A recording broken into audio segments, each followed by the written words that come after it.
The jungle was quiet, except for the sound of two hunters checking their traps near the Telefo River in Guam. Then the undergrowth moved, and out stepped what looked like a ghost wrapped in bark cloth. The man was gaunt, his hair unkempt, his eyes blinking against the light. He tried to lunge at the hunters weakly with a makeshift spear. They easily subdued him. When they asked who he was, he answered, "I am Shoichi Yokoi of the Imperial Japanese Army." It was 1972. 27 years after the war he thought he was still fighting had ended.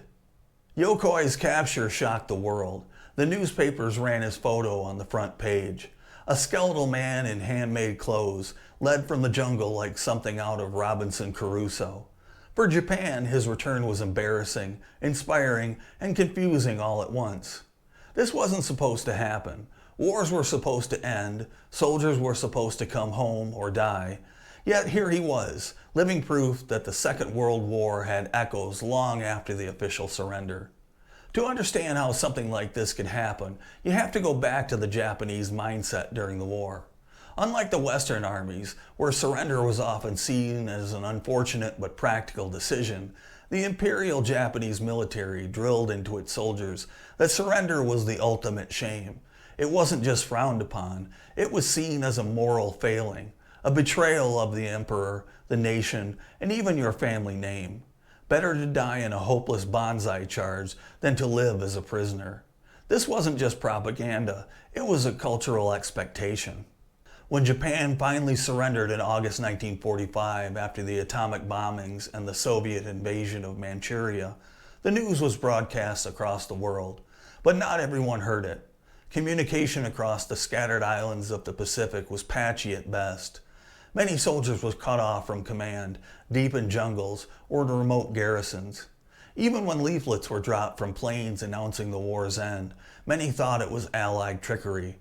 Loudspeakers shouted in Japanese that the emperor had surrendered, but the holdouts dismissed it as enemy lies. After years of indoctrination, why would they believe the enemy now? So some chose the only path they knew: stay hidden, stay loyal, and wait for orders. For a few months after the war, there were thousands of stragglers scattered from the Philippines to New Guinea. Most surrendered by the late 1940s once they saw Japanese civilians returning, once hunger took its toll, or once locals persuaded them. But a stubborn handful kept holding on. To them, the silence wasn't peace, it was just a pause in the fighting. The world moved on, but in certain patches of jungle, time stood still. While the Cold War heated up, men like Shoichi Yokoi were weaving bark into clothes and boiling frogs for dinner. While man walked on the moon, Hiroo Onoda was still raiding Filipino villages with his Arisaka rifle, convinced he was striking blows for the emperor. And while disco was blaring in Tokyo nightclubs, Teruo Nakamura was alone on a hut on Morotai Island, planting bananas and waiting for comrades who would never return. The holdouts became symbols of loyalty, of futility, of human stubbornness taken to the extreme. They were living fossils of a war that had supposedly ended, reminders that history doesn't wrap up neatly when the treaties are signed. This long war within the war raises deeper questions. Why did these men stay? Was it blind loyalty, brainwashing, or simple fear? Was it about honor, or was it about survival? And why did Japan respond so differently to each, celebrating some, forgetting others? On the night of July 21, 1944, the Marines came ashore on Guam, and the Imperial Japanese Army dug in for one of its final island defenses. For the Japanese, the writing was already on the wall. The American island hopping campaign had steamrolled across the Pacific, and Guam, though heavily fortified, was just another domino waiting to fall. In that chaos was a 30-year-old sergeant named Shoichi Yokoi, a tailor by trade who'd been drafted in 1941 and shipped across the ocean to defend an empire that was already collapsing. The battle raged for weeks. By early August, organized Japanese resistance was broken, thousands of soldiers were killed, and those who survived were either captured or scattered into the jungles. Yokoi was among those who refused to surrender. Whether out of indoctrination or simple fear, he melted into the thick greenery of Guam with a handful of comrades. For a while, they tried to operate as a unit, living off coconuts, breadfruit, and whatever else the jungle would give. But as months turned into years, one by one, his companions died of illness, starvation, or were caught by American patrols. Yokoi's survival strategy wasn't to fight like Onoda or raid villages like some others. His approach was simple: hide, endure, and adapt. He dug himself a small underground shelter near the Telofo River, cleverly camouflaged with palm fronds. The space was barely large enough to sit upright, with a bamboo floor and a drainage system to keep the tropical rains from flooding him out. It was more rabbit burrow than home, but it kept him alive and invisible. He wore clothes he stitched from tree bark, pounded flat and softened with water. They were crude, but they covered his body and protected him from insects. His tools were handmade from scavenged scrap, pieces of wire, sharpened bamboo, anything that could serve a purpose. He made fishing traps, set snares for small animals, and wove nets to catch shrimp.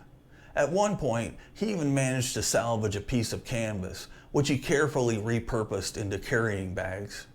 His diet was a grim buffet of whatever moved or grew nearby: rats, frogs, eels, snails, wild yams, breadfruit, coconuts, bananas. Nothing went to waste.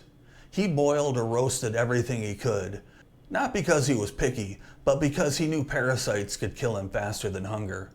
This was not a romanticized, living off the land adventure.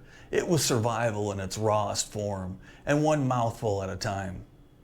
What set Yokoi apart wasn't just his ingenuity, but his mindset. In the Japanese military code, surrender was shameful, but so was surviving in disgrace. He lived a psychological trap. He couldn't surrender, but he couldn't go home either.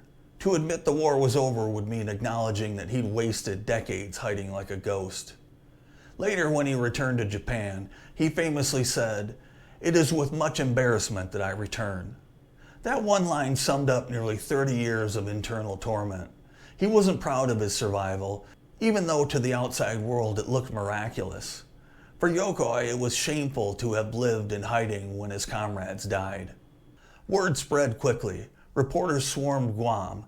The sight of Yokoi being led from the jungle in his bark cloth clothes made international headlines. It was like a time traveler had stepped out of World War II into the jet age. When Yokoi was repatriated to Japan, the reaction was complicated. On one hand, he was celebrated as a symbol of endurance. Thousands came to greet him. Television networks made him a celebrity, and he was invited onto talk shows to tell his story. He even married and settled into a relatively quiet life, writing books and giving lectures about self-sufficiency.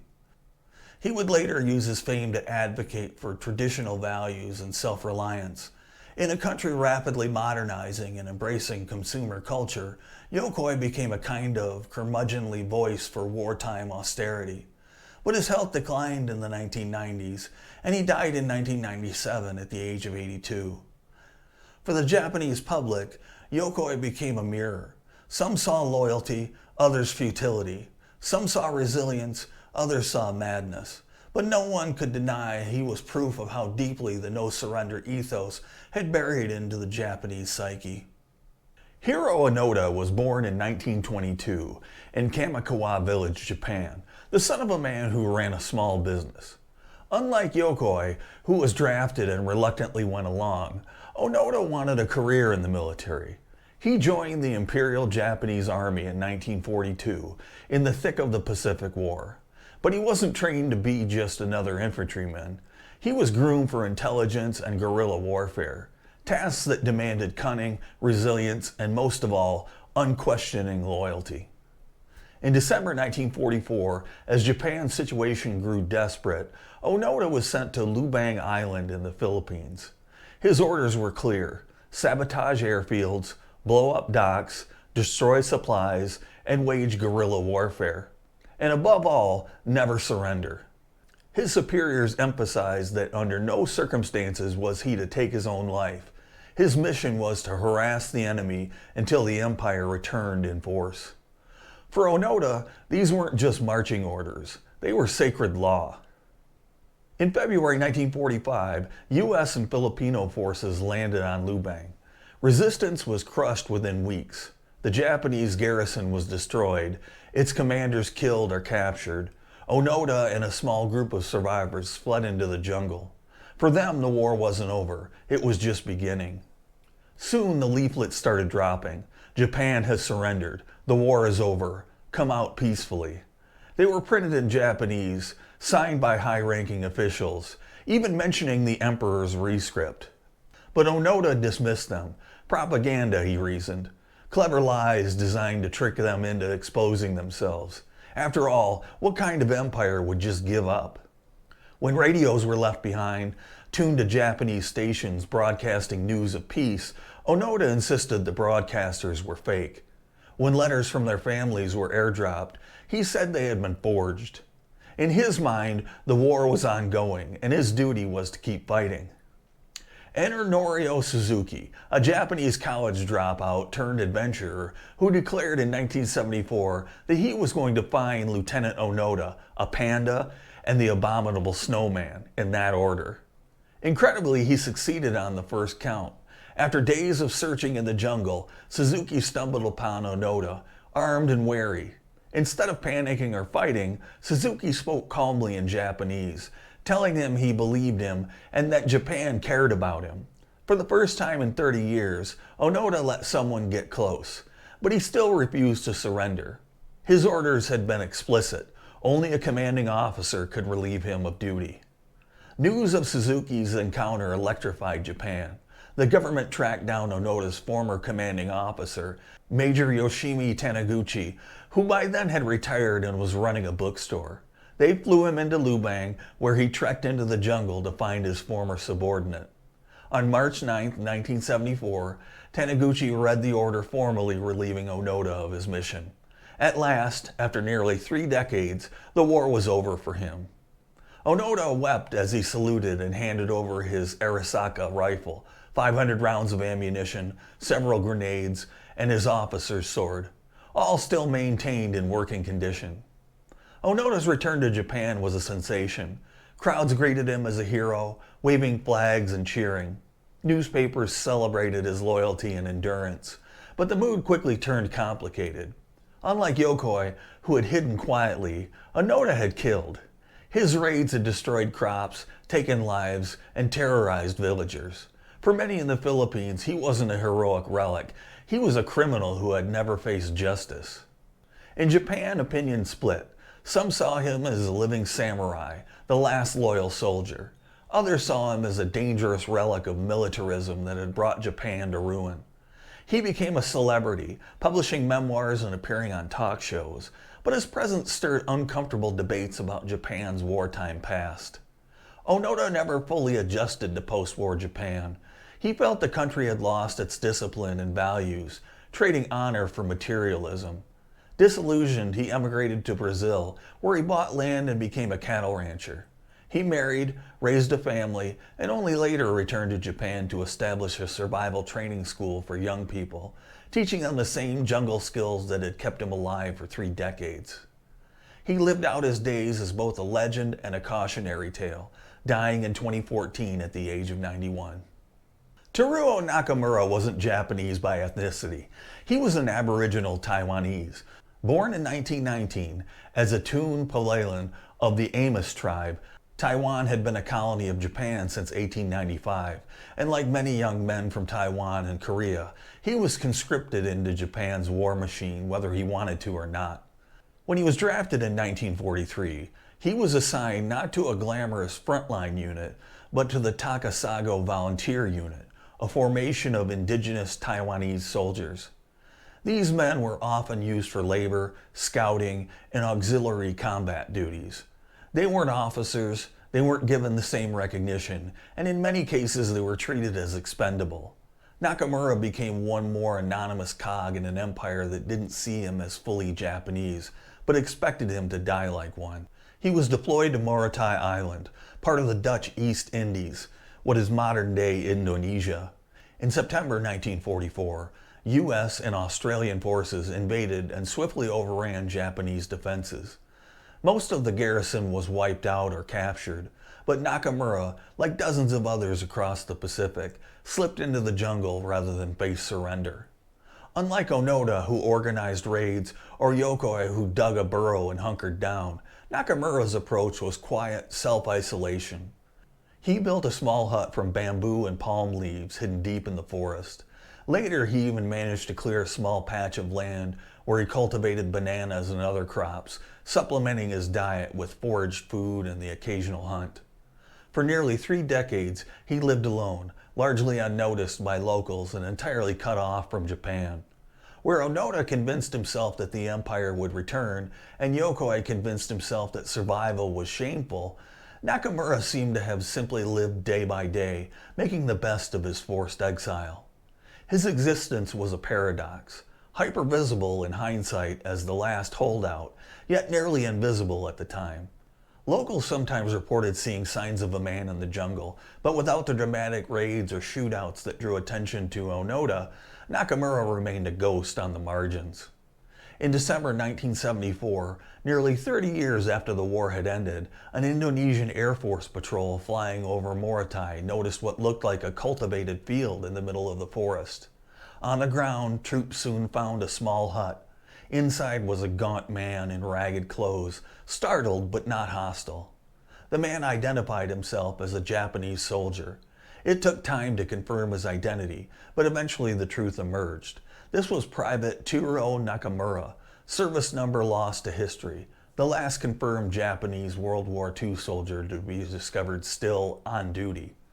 At 55 years old, he had spent more of his life in the jungle than in the world outside. When news of Nakamura's discovery reached Japan, the response was strikingly different from the hysteria around Onoda. Newspapers covered it, but there were no massive crowds at the airport, no talk show circuits, no romanticized stories of samurai loyalty. Part of it was timing. By late 1974, the novelty of holdouts had worn off, but a deeper reason was Nakamura's identity. He wasn't ethnically Japanese. He had been a conscript from Taiwan, a colonial subject. To the Japanese public, he was something of an outsider. While Onoda was showered with back pay, benefits, and celebrity status, Nakamura was quietly repatriated to Taiwan and given only a modest payout. Some reports say it was the equivalent of about $300 in today's money, hardly a reward for 30 years of isolation. In Taiwan, his story attracted more sympathy, but he never became a national figure the way Yokoi or Onoda had in Japan.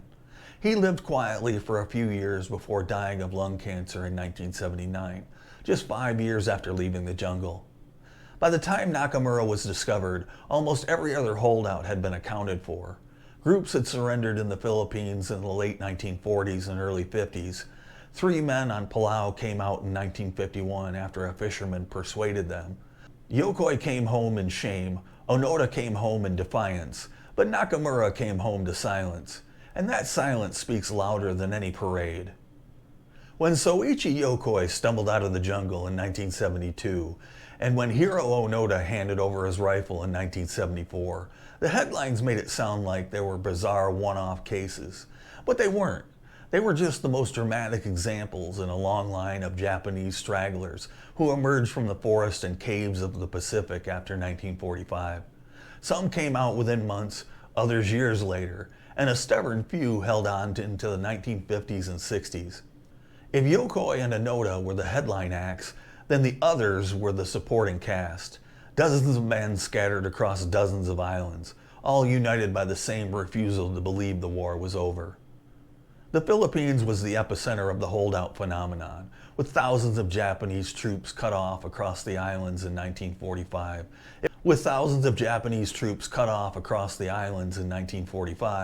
It was inevitable that many would slip into the jungle. For years after the surrender, reports trickled in of Japanese soldiers being discovered in Luzon, Mindoro, Leyte, and Mindanao. In 1947, a group of 7 soldiers emerged from the hills of Luzon, finally convinced by a combination of leaflets and persuasion by former comrades. In 1951, a group of 11 holdouts came down from the mountains of Mindoro after years of foraging and occasional skirmishes with locals. The last significant group was discovered in 1953 on Luzon. 3 officers and about 20 men, still armed, who had been living off stolen food and wild crops for 8 years. Iwo Jima was another island where holdouts lingered. The battle in early 1945 had been one of the most ferocious of the war, leaving nearly 18,000 Japanese dead.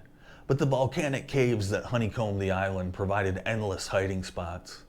In January 1949, almost 4 years after the iconic flag raising, 2 Japanese soldiers were captured by U.S. forces during a patrol. They had been living in the tunnels, scavenging for food and water, avoiding detection as best they could. Other reports surfaced of stragglers being flushed out in the early 1950s, some resisting capture, others simply collapsing from hunger. For these men, surrender wasn't even on the table. They had literally buried themselves inside the island, like ghosts refusing to leave the battlefield. The dozens of smaller cases never made international headlines like Yokoi or Onoda. They didn't become TV celebrities or cultural touchstones. They were processed quietly, debriefed, and reintegrated, or in Nakamura's case, largely ignored. But together they formed a mosaic of a larger truth. Japan's war did not end neatly in August 1945. It ended in fragments, scattered across islands, dragging on for decades, one hidden soldier at a time. They were the forgotten many, men who, by stubbornness, loyalty, or fear, carried the Second World War on their shoulders long after everyone else had set it down. From the outside, the Japanese holdouts looked like curiosities, eccentric men who somehow missed the biggest news story of the 20th century. But to understand why they stayed, you can't just chalk it up to bad radio reception or stubbornness. The phenomenon was baked into the very DNA of the Imperial Japanese Army. These weren't men ignoring common sense. They were men doing exactly what they'd been trained to do: obey, endure, and never surrender. In the U.S. Army, surrender was a grim option, but still an option. American and British troops were taught that if you were surrounded, captured, or outgunned, you lived to fight another day. The Geneva Conventions guaranteed you at least a fighting chance at survival. For Japanese soldiers, the mindset was the opposite. From the first day of training, surrender was portrayed as dishonorable, cowardly, and worse than death. Soldiers were instructed that becoming a prisoner was a betrayal of family and emperor. It wasn't just about military utility, it was a moral code. So when the war ended, thousands of soldiers simply couldn't process the idea. The emperor's word carried weight, yes, but if you were cut off and didn't hear it from the right source, or worse, suspected it was an enemy trick, you clung to the only thing you knew: fight, hide, endure. When the last holdouts finally stepped out of the jungle in the 1970s, Japan had become a very different nation than the one they thought they were still fighting for. Skyscrapers had replaced rubble, transistor radios had given way to televisions, and the militarist empire they had sworn to serve had been reborn as a pacifist democracy that exported Toyotas instead of soldiers. For the Japanese public, the holdouts were living contradictions. They were proof of loyalty, endurance, and discipline, but also proof of the futility of war, the cruelty of indoctrination, and the absurdity of a system that told men to fight forever and then abandon them. Shoichi Yokoi became the face of humility. His bark cloth clothes and rabbit hole burrow and his quiet endurance struck a chord with a public that had grown wary of excess. He framed his survival not as triumph, but as shame, apologizing for living while comrades had died.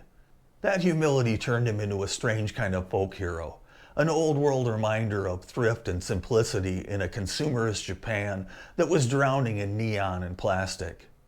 Hiroo Onoda, by contrast, was a lightning rod. Some saw him as the last samurai, a man who had held his post through 3 decades of storms, refusing to abandon duty.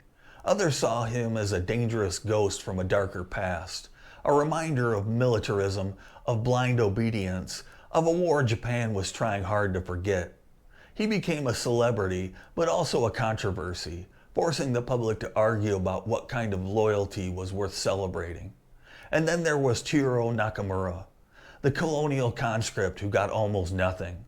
While Yokoi was feted and Onoda was debated, Nakamura was quietly shipped back to Taiwan, given a token payout, and left to die in obscurity. His story revealed the hierarchy of memory. Ethnic Japanese could become symbols, but colonial subjects remained expendable even in peace. In forgetting Nakamura, Japan exposed the blind spots in its own self-image. In the end, the holdouts became mirrors. To some, they reflected loyalty. To others, futility. To some, they showed the endurance of the human spirit. To others, they showed the tragedy of a wasted life. Their stories remind us that wars don't end cleanly. They ripple outward, leaving fragments and echoes that last long after the shooting stops. For Japan, the holdouts were more than curiosities.